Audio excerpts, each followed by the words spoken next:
For me personally, would be the physicality and the pace of the game.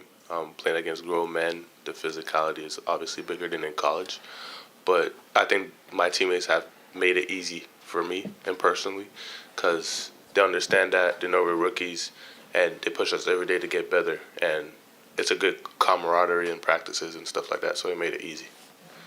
Yeah, and I'd take mine like off the court. I would say the biggest adjustment was like the professional side of this. We're not just basketball players. We got to make appearances. Fundraising. Like all those everything off the court. I would say kind of was my biggest adjustment because after practice, whatever, like I'm going home and I'm shutting it down. But like every day you can't. You got something else to do. So I'd say that's kind of was my biggest adjustment. Speaking of making appearances, Bub, got to ask you about the football game last night, going there as a fan and also representing the organization. What was that like? Oh, it was amazing. It was amazing to go watch my team, the best team in football, play. Just to be there, it wasn't raining. I thought it was going to rain. It was great. I had a great day. It's going to be a great week. It's going to be a great week next week when they win again. It's going to be a great week the week after that when you beat the Commanders. It's going to, I'm having a great time right now. Follow-up to that, just what did it mean to you for your hometown team, but just your hometown to embrace you and recognize you like that? It meant a lot, because growing up, I watched every single Ravens game that I could. You would see the different stars. Like you would see Will Barton do stuff like that. And you would see Melo come back and get recognized at a Ravens game or something. To actually be there now and I'm the one people are seeing on TV at home or something like that. It's just an amazing feeling for sure. Oh yeah, and I was next to Olympians, gold medal winners and stuff like that. I was the least popular guy there, but I still, I still had a great time for sure. This is for both of you. What are you both looking forward to most this upcoming season? Being able to play with this young core and having a great impact on this organization in general, building championship habits and having fun competing with this new group of guys. Yeah, kind of to touch on what he said, I'm looking forward to just turning heads. A lot of people already kind of have a set mentality or a set mindset when they hear Washington Wizards or something, and I'm most looking forward to coming out, like you said, with our young group of guys and making people think otherwise, making people think twice about us, about our organization. Hey guys, Bijan Todd, Monumental Sports Network. How y'all doing? Doing Good. How are you? Good, man. So two vets on the team, Jordan Poole and Kyle Kuzma. Bub, you as a guard, Kyshawn, you as a wing. Learning from those two individually and playing behind them, what do you think you can learn from them? He's a guard. Guard, yeah. More of a guard. Okay, cool. So both learning from. You're a big guard though, right? You're pretty tall, both of you. So what do you think you can learn from playing behind guys like Jordan Poole and also Bilal Coulibaly, who's going into his second year, all that? I think for Jordan Poole and Kyle Kuzma, they both had championships, so they've been in organizations that have that had those habits and that been experienced the discipline and the habits you need to build to get to that point. And I think this is the biggest aspect we're trying to emphasize on for the years to come is building those championship habits to be able to start from where we're at right now and like you said before, turn heads, compete, and keep going up, and eventually get into the ultimate goal is winning a championship. Yeah, I mean, you kind of worded that perfectly. Learning behind those guys, they're very vocal. Like you said, they've been in situations where they won and won a lot. So they're very vocal on how things kind of should be. They make sure we hear it and everyone listens. It's really good to have those guys in their resumes around. Bub, Kyshawn, for both of you guys. I'm Varn Trucker for the Washington Post, by the way. We know. What are the goals? What are the goals you guys have for yourselves as you get into your first year? I play, man. I can't hear it. I want to play. I want to prove myself every day in practice, prove myself in games. I want people to know, and I want to know kind of for myself. There's a reason why I'm here. It's the reason why this team drafted me. They thought I was good enough to play at this league, play at this level, and I want to prove that. For sure. Everybody wants to play. That's my number one goal this year is to be able to gain trust from my teammates, gain trust for the coaching staff, and prove them that they put the trust in the right person. So getting on the court as many minutes as possible. And, also getting experience and learning from, the vets that are on our team but also the vets that we're going to be playing against and other teams, just being able to, learn as much as possible and compete and win games. Building off of that question for both you guys, what's it like being a young player who knows that there is probably an opportunity to play a lot early on, and just that, there are going to be challenges, just sort of the sink or swim situation you guys are going to be in?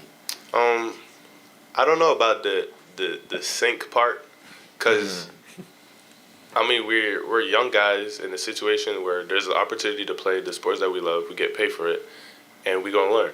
It's like, yes, there's some type of pressure, but at the same time, it's like we're gonna do everything we can in our power to do the best that we can, and then we're gonna control what we can control, and then the rest we're gonna learn from it. So it's like having this consciousness that it's not always gonna be easy, but knowing that is gonna make our job easier because we're gonna give it our all, and then whatever happens, and we're gonna build off of that. Yeah, I would say I would look at it as just fun. This is fun. We're in a unique situation where you say, like, younger team, we're going to have opportunities to play. Our opportunities are going to be there. Like, I just look at it as fun. We have expectation free.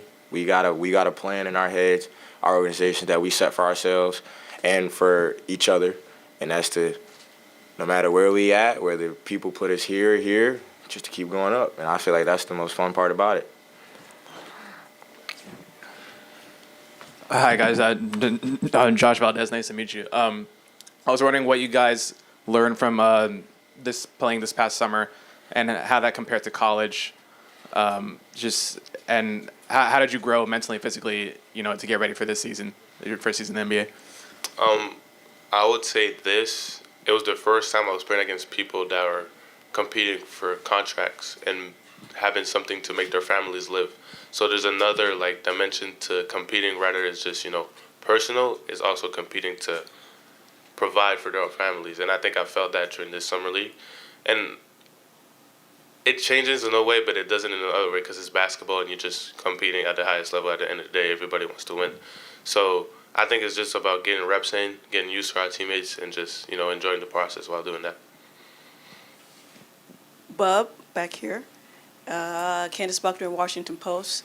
I'm sure you've been asked about this a lot, but over the offseason, if you put in a line to Will or maybe even Melo, just the realities of playing so close to home and the challenges, I'm sure there's a lot of joy that can come with your family watching you, but also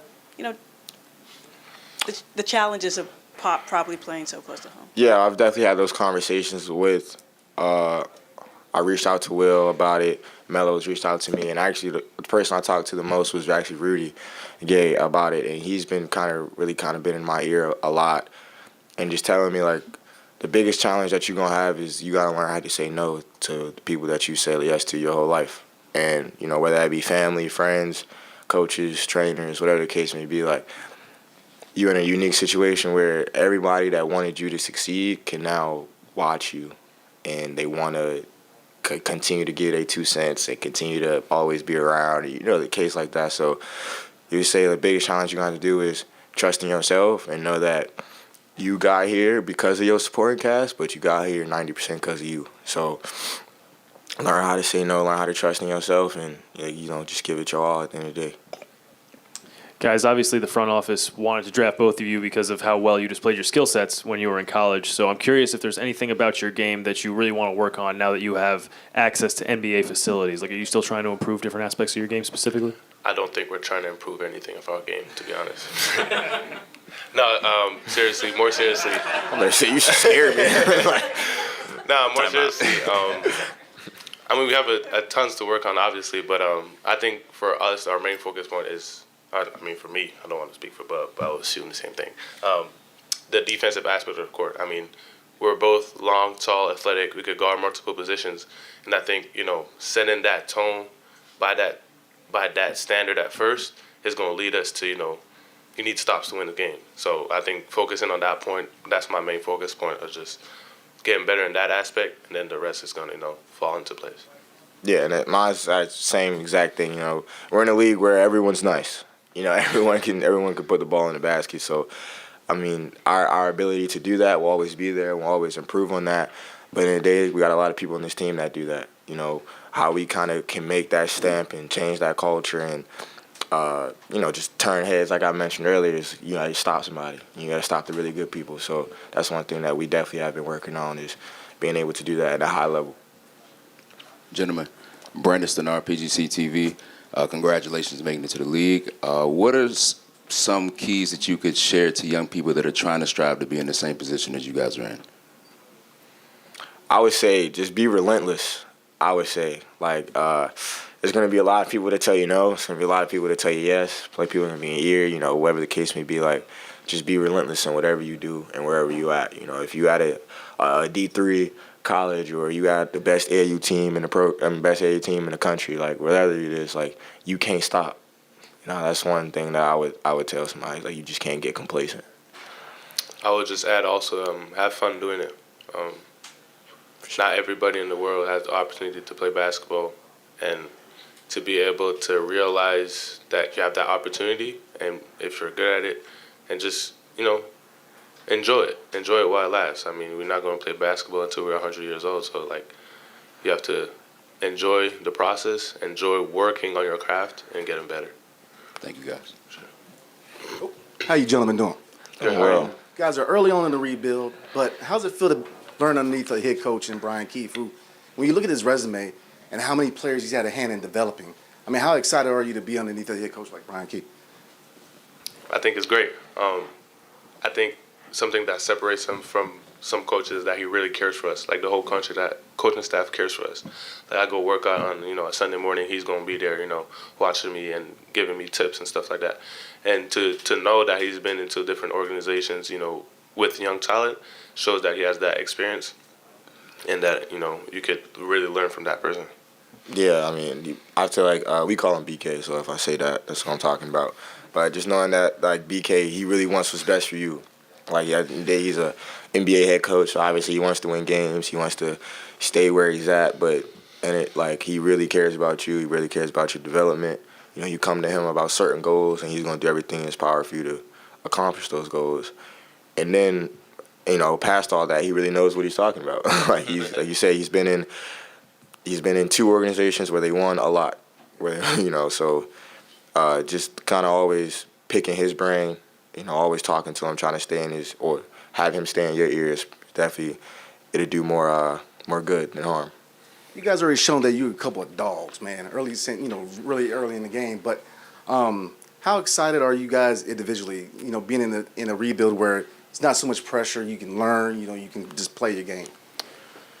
It's a great situation to be in. Not everybody gets to be in a situation where they know they're probably going to have an opportunity to compete, and just being able to go and grab those opportunities and just being able to compete, prove ourselves, and prove to people that we were drafted for a reason, and that people that didn't pick us did. Should have picked us. They're going to regret it. They're going to regret it. Yeah. Hey guys, it's not all that often that you get 3 rookies in the same class. What's the relationship between you two and Alex like? What's the connection like? These are my guys. I spent a lot of time with them for sure. Ever since we got drafted, for real, we always kind of together. They partnered.